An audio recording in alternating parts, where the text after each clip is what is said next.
Guys, for today's video, meron tayo ditong notebook. This is from iGoodKo. Ito yung makeup palette nila, or makeup notebook nila, na merong eyeshadows. 2-page yung eyeshadow. Meron din tong highlighter, blush, and mga creams, like lipstick, para sa kilay, or concealer. Marami pa siyang ibang pwedeng gamitin. Pwede mo rin siya gamitin as your foundation if magagawa ka ng mga challenges. Anyways, ang gagawin natin ngayon is yung strawberry makeup look. So, since yung strawberry makeup look is super light lang yung kilay, parang ano lang, pabebe kilay lang, yung brownish yung color ng kilay niya, or dapat halos kakulay lang talaga ng hair mo, or mas light ng konti sa hair mo, ganun kasi yung mga nakikita ko kanina sa picture. So, hahanap tayo dito. Ito yung gagamitin ko ngayon, yung brown na to. Sobrang dumi, ma. Handog yun.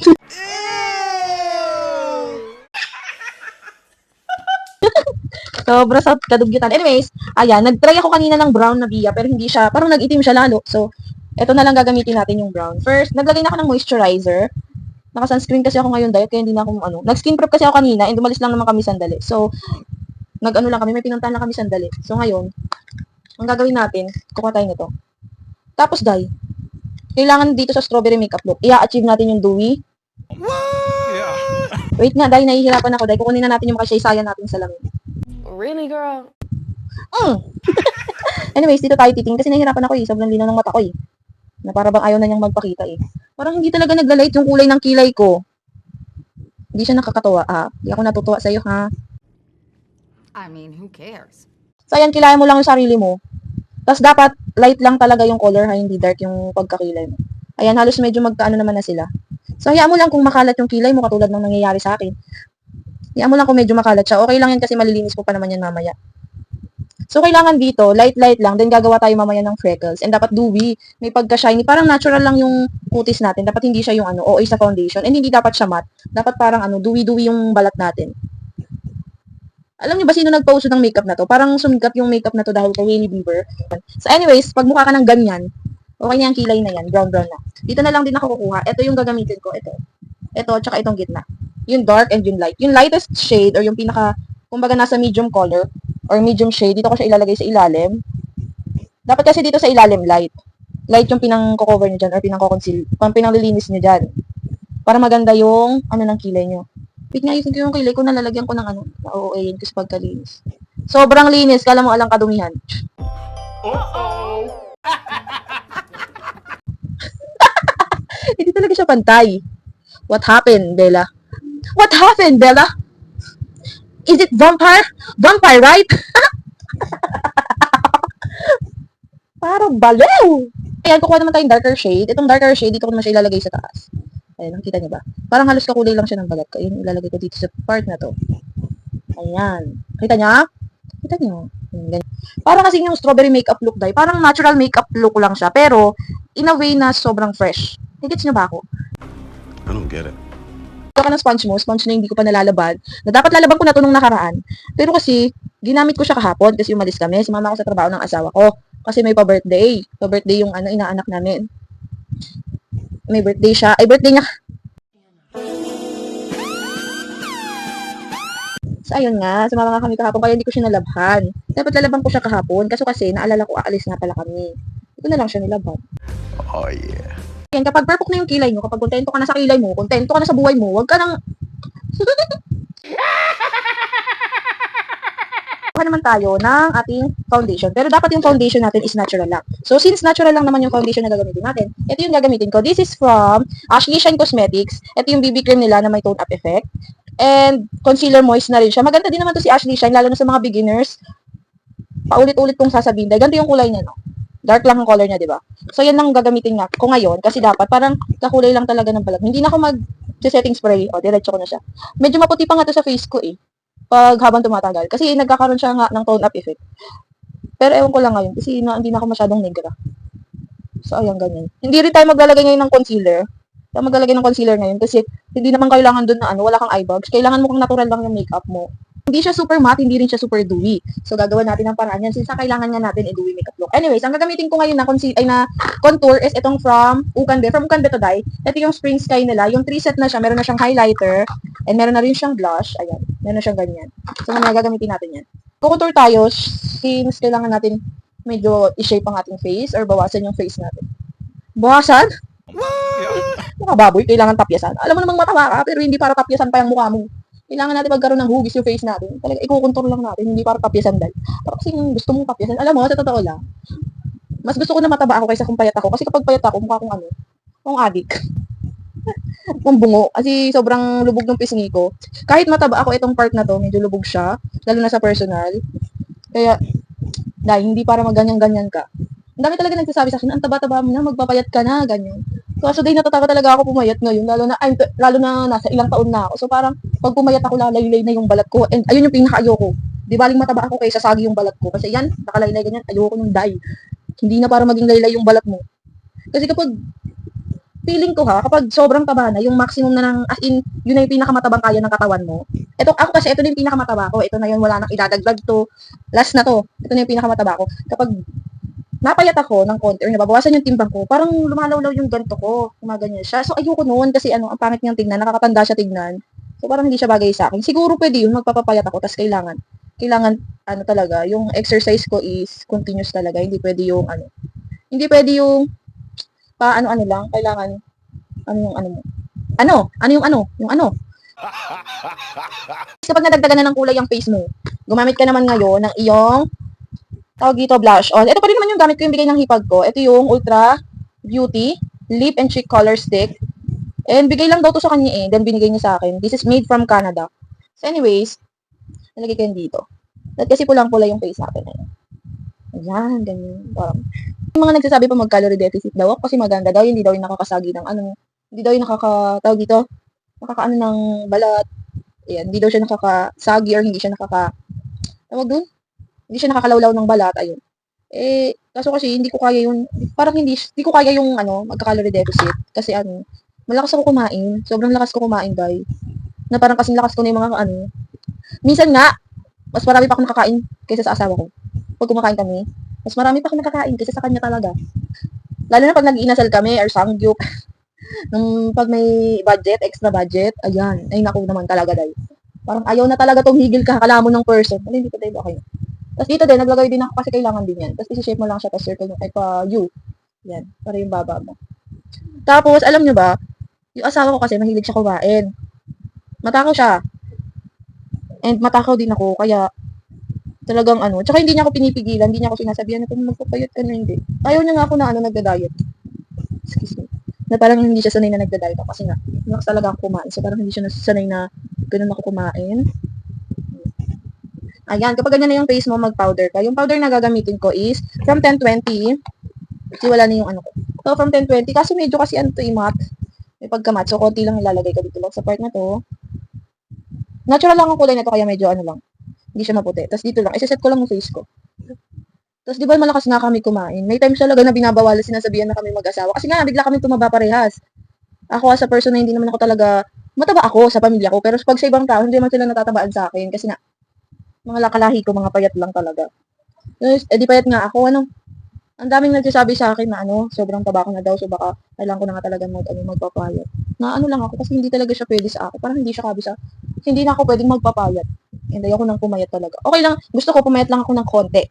Kasi ngayon, kung makita niyo yung bilbil ko, malaki na siya. So ayan ang ayoko. Hindi ako sanay na malaki yung bilbil ko. Kahit kasi mataba ako, hindi malaki ang bilbil ko. Pero ngayon kasi, yung mga nakaraan, simula nung nanganak ako, sa anak ko ngayon, hindi na talaga siya nawala. Lumiliit siya, pero bumabalik talaga siya dahil malakas na ako kumain. O, ngayon naman, ang gagamitin ko, itong malaking brush na to. Ito yung madalas na ginagamit ko sa dito ko, kapag maliit lang yung kailangan na portion na lalagyan ko. Anyways, ito yung gagamitin ko, itong pink na to. Tapos, ganito ko lang siya ilalagay. Taktak mo lang siya, and ganyan. Kita ba? After nyan, maglagay ka ng contour powder para maset yung contour mo. Pero konti lang, kasi brown tong contour ko. So, pag ganyan lang naman ako maglagay ng contour. Para siyang paes na kinulang tapos nakatagilid. Nagigets niyo ba ako? Alam mo ba, lang, isa rin ako sa mga babae na palaging sinasabihan na maldita. Kasi nga mukha daw ako maldita, ganyan. So, totoo lang, talaga ako, mamaldita talaga ako. Kasi nga madami nang aaway sa namaldita talaga ako. Tapos, masungit din ako. Madaldal ako imagine nyo, madaldal ako, pero ayoko sa sobrang ingay. Alam niyo, pag February may toyo talaga yun, ang hirap talaga intindihin Kahit kaming mga February, nahihirapan din kami intindihin yung sarili namin. Kaya huwag kayong mag-alala, naiintindihan namin. Pag sinasabi niyo na mahirap intindihin ng February, naiintindihan namin kayo. Kasi kahit kami mga February, nahihirapan din kaming intindihin yung sarili namin. Hindi rin namin alam kung paano namin babagayan yung sarili namin ugali. Kasi alam nyo, may times talaga, kaming mga February, may talaga mga February, may times na ano? Sumagot ka! Hindi, na ano? May times na hindi rin namin naiintindihan yung gusto namin or hindi namin alam yung gusto namin. Tapos may mga times talaga kasi na, okay naman ako, okay ako, pero parang yung sarili ng person na to, parang hindi talaga siya. Pag tinignan mo ako mukhang hindi okay. Ganon. Okay ako, pero pag tinignan mo yung mukha ko, parang hindi ako okay. Yung, napatingin lang ako sa'yo, pero mukha kitang tinatarayan, may ganong, may ganong effect minsan sa tao. So anyways, ang gagamitin ko itong dark.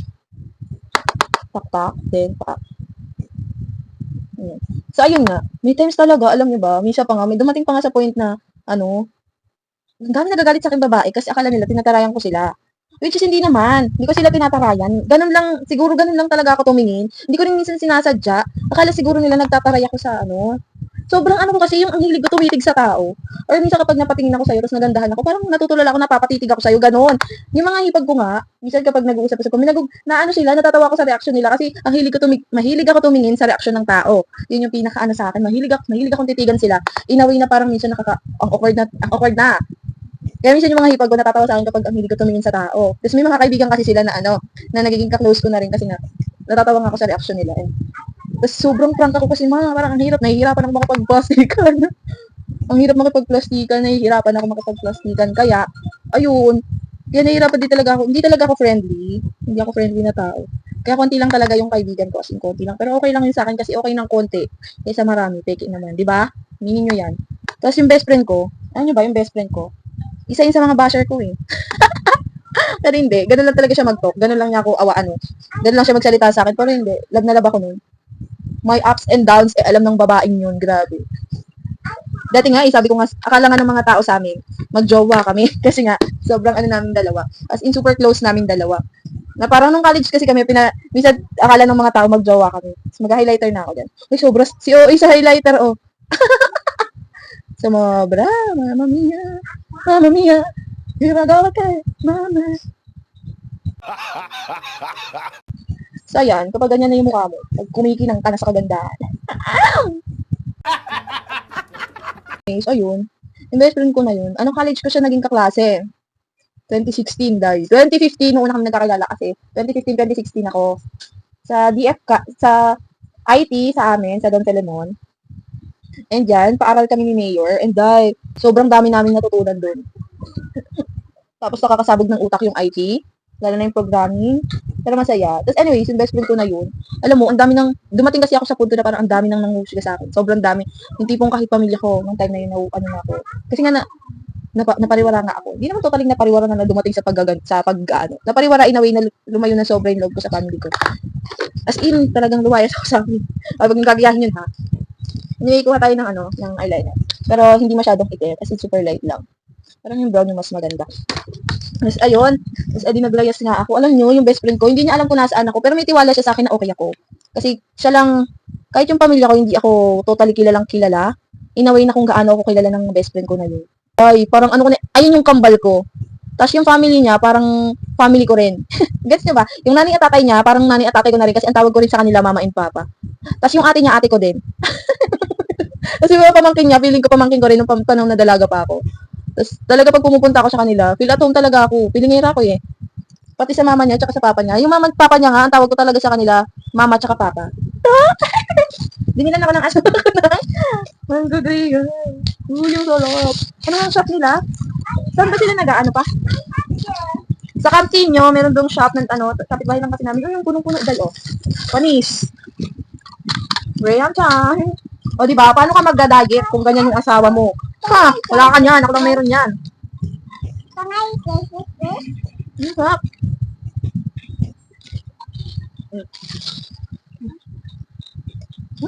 Kami dati, alis mo na. Anyways, ayun yung best friend ko na yun. Alam nyo ba, ang puti-puti nun, kala mo yung labanos. Kulay nun. Tapos, kumbaga, kami, yin yang. Siya yung anghel ng buhay ko, ako yung demonyo ng buhay. Sobrang BI ko doon, sobrang bastos ng bunganga ko. I mean, Sobrang liberated ng bunganga ko, pati ng pananamit ko. Siya, sobrang ano nun, simple. As in, napakasimple niyang babae. Hindi rin niya mahilig mag-ayos. Hindi siya katulad ko na sobrang arte sa pananamit. Ayun, hindi mahilig mag-ayos. As in, hindi siya mahilig mag-ayos ng sarili niya.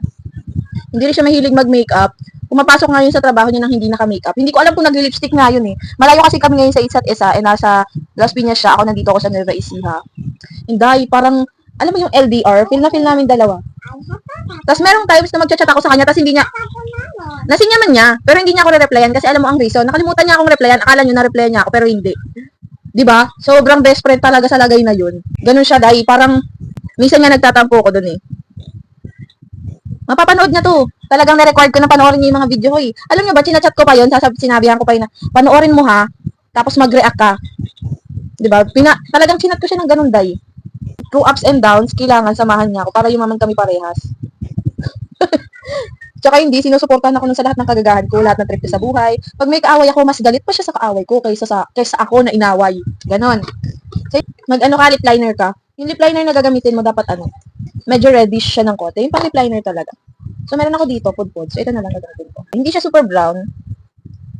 Ganyan. Ay, tinataktak. Ay, tinataktak ma. Tapos, alam nyo ba, yung best friend ko, may mga may mga hinaing ako sa buhay. Siyempre sa kanya ko sinasabi, no.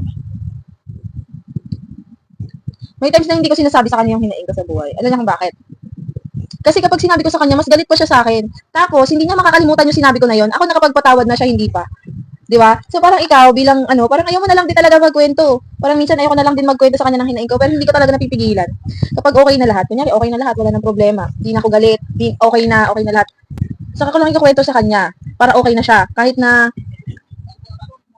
nag-lip gloss lang ako. Ito yung sa Says, yung sa may wala nang wala na naman, gamit na gamit. Gitna lang. Kasi inano ko sa kanya yun, kinwento ko sa kanya na parang galit pa ako. Siyempre, yung impact sa kanya, tapos pag nagalit kasi ako, pag galit ako nagkukwento, mararamdaman niya agad. Actually, kahit hindi ko kinikwento sa kanya, alam niyang may hindi ako kinikwento sa kanya. Hindi na antay niya lang talaga akong magkwento. Na parang bakit hindi ka nagkukwento, parang ganun. Parang hindi niya lang masabi sa akin na ba't di ka nagkukwento, anong problema, sabi mo sa akin. Ganon siya. May ganon siyang Tapos, titry natin maglagay. Kailangan kasi may freckles. So, titry natin. Ayun. Ito na lang. Buti na lang may brown. Tapos, may times na kahit gustuhin kong magkwento sa kanya. Kasi, syempre, mami na rin kasi siya. And, sobrang busy niya dahil nga nag-work siya. Minsan, ayoko na lang di talaga siyang guluhin. May utang pa nga ako dun. Hindi ko pa binabayaran. Nangutang ko sa kanya. Tapos, hindi ko pa binabayaran hanggang ngayon. Diba? Best friend na best friend. Kaya sa best friend ko dyan, I love you. See you soon. And hindi talaga pwedeng hindi kami magkikita kapag umuwi ako sa amin. Kasi, magtatampo siya. Alam niyo ba? Sobrang hirap suyuin yung babae na yun. As in. Kung alam niya lang kung paano siya suyuin, parang ayaw mo nang magalit siya. Sobrang hirap niya talaga suyuin. As in, mahirap talaga siya suyuin. Kaya nga hindi ko alam kung paano siya sinusuyo ng asawa niya. Sobrang hirap na suyuin. Ako nga sumusuko pag kaya nga hindi ko masyadong ginagalit yun eh.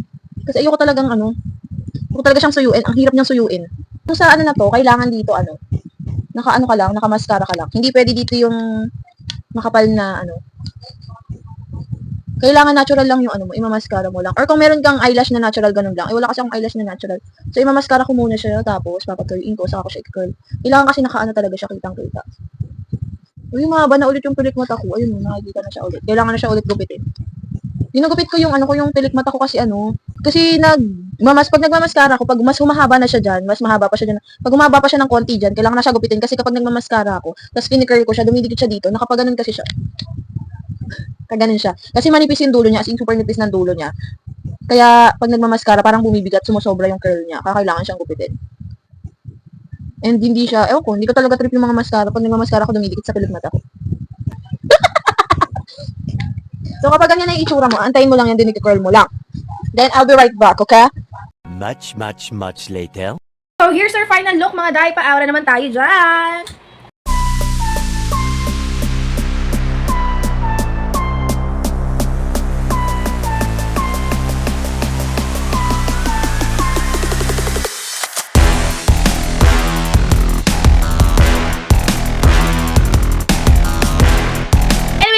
Po yung video na to, pa-like and subscribe na rin po and pa-hit po ng notification bell para lagi kayong updated sa aking mga video. So yun lang, bye!